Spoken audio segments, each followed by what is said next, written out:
this is Claire Underwood coming to you live from Book News Reviews. I have just read this fantastic book called The Egypt Game. There are so many great things about this book, it's hard to figure out where to start. Okay, I think I will start by telling you about how it starts.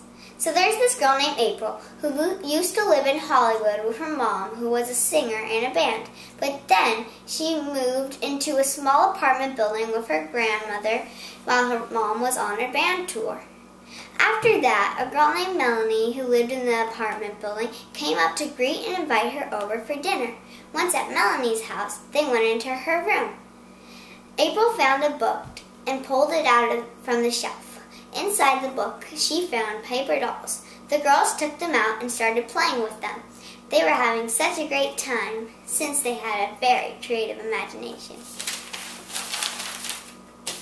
One day, they were walking and they found an old, uncared-for yard. It belonged to the professor who owned the A to Z shop. After April had just read a book about ancient Egypt, the girls decided to turn the place into what they called Egypt.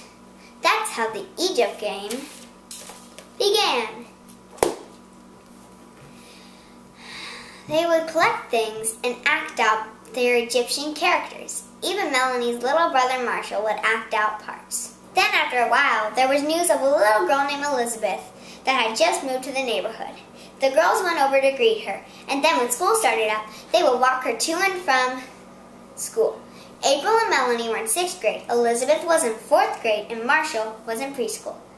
April and Melanie finally decided one day to tell Elizabeth about Egypt.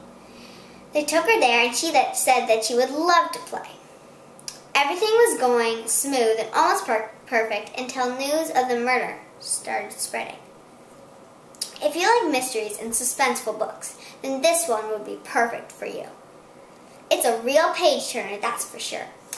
And it's a Newbery Honor book. If you have read any books by Zilpha Keatley Snyder, or have to read one for a project or something, then The Egypt Game is a good choice. Also, if you would like to find out what happens after the murder, then you might want to read this book. Thanks for watching Book News Reviews, and have a nice day.